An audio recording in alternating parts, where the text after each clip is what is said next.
Seharusnya kan debat ini adalah ajang bagi para pemirsa di seluruh Indonesia untuk melihat apa isi kepala paslon berkaitan dengan kebijakan, berkaitan dengan regulasi, berkaitan dengan apa yang akan mereka usung menjadi prioritas kebijakan ketika nanti menjabat sebagai presiden dan wakil presiden. Semoga hasil dari debat keempat ini dapat menjadi bahan pertimbangan Anda untuk menentukan pemimpin masa depan. Ya, dan selanjutnya kita akan menyanyikan lagu Bagimu Negeri. Kami mohon kesediaan para calon wakil presiden untuk tetap berada di atas panggung, disertai dengan calon presidennya masing-masing untuk bergabung ke atas panggung. Baik, kami juga ngabisin.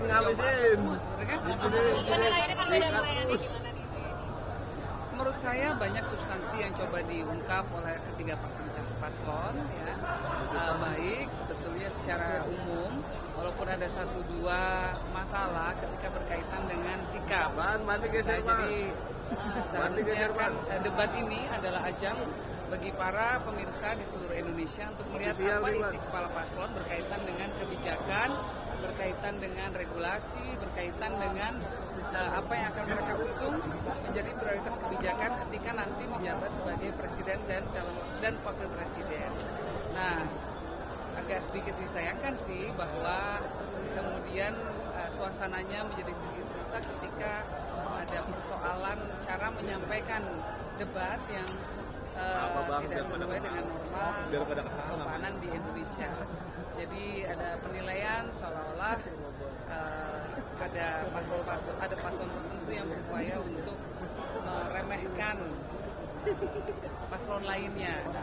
Menurut saya kita membutuhkan debat yang bermartabat, debat yang menggali substansi, bukan debat yang diisi dengan upaya-upaya untuk menjatuhkan orang lain lewat cara-cara yang tidak sopan. Dari TPS lihat Pak Mahfud sejauh ini dari awal sampai akhir. Pak Mahfud sendiri sebetulnya adalah orang yang fokusnya pada hukum, ya. Sehingga semua hal banyak dilihat oleh beliau dari sisi hukum. Dan ini justru yang sangat kita butuhkan pada saat ini, karena kebijakan boleh macam-macam, tetapi kalau hukumnya tidak ditegakkan, tidak bisa diimplementasikan.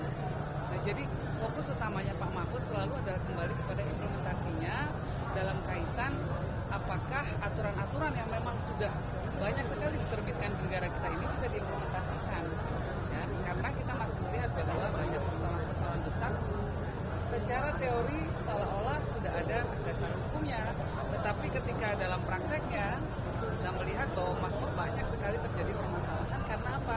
Persoalan penegakan hukum, konflik agraria contohnya, lalu kemudian penguasaan lahan oleh kelompok-kelompok tertentu, aset negara kita yang begitu besar dikuasai oleh kelompok-kelompok tertentu. Nah, ini soal keadilan, soal penegakan hukum menjadi fokus utama dari seorang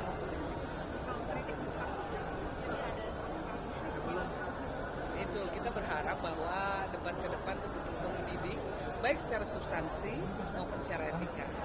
Kita menunjukkan bahwa usia berapapun itu tetap bisa menghargai orang lain, dan bahwa rakyat Indonesia juga membutuhkan toladan soal sikap, toladan dalam hal penyampaian ekspresi yang positif dan sehat, dan toladan dalam hal memperlakukan orang lain dengan rasa hormat.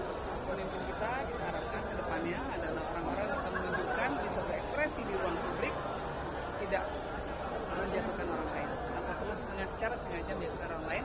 Fokus saja pada substansi, biar masyarakat lihat isi kepalanya para paslon seperti apa, sehingga orang nanti jadi seolah-olah orang yang terjadi adalah yang saya khawatirkan setelah debat malam ini adalah orang hanya akan fokus kepada gaya, kepada karakter, kepada cara penyampaian ekspresi, bukan substansi. Nah, kita inginnya perdebatan ini adalah soal substansi. Dengan demikian mempermasalahkan gimmick yang ditunjukkan Mas Gibran atau etika begitu. Nah, ini ada, ya itu kan kesannya melecehkan sekali ya. Menurut saya itu debat kalau Dan nggak perlu seperti itu karena tokoh-tokoh yang ada adalah tokoh-tokoh yang sudah dianggap layak oleh publik untuk menjadi wakil presiden, dan sehingga adanya rasa saling hormat, ekspresi yang penuh hormat itu menjadi penting sekali untuk ada dalam debat malam ini. Nah, kalau kemudian sengaja untuk menjatuhkan itu ya memang memberikan pelajaran politik yang kurang baik, terutama untuk anak muda. Tentu kita tidak ingin masyarakat itu menilai anak muda tidak ngerti rasa hormat, anak muda tidak punya etika. Nah, justru mereka yang merasa mewakili anak muda justru harus menunjukkan bahwa anak muda itu punya etika, anak muda itu bisa mengekspresikan dirinya dengan penuh rasa hormat kepada orang lain. Oke, siap. Terima kasih. Saya tambah aja ya, sedikit ya.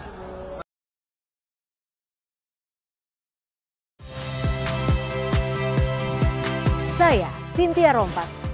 Saksikan program-program Kompas TV melalui siaran digital, pay TV, dan media streaming lainnya. Kompas TV, independen, terpercaya.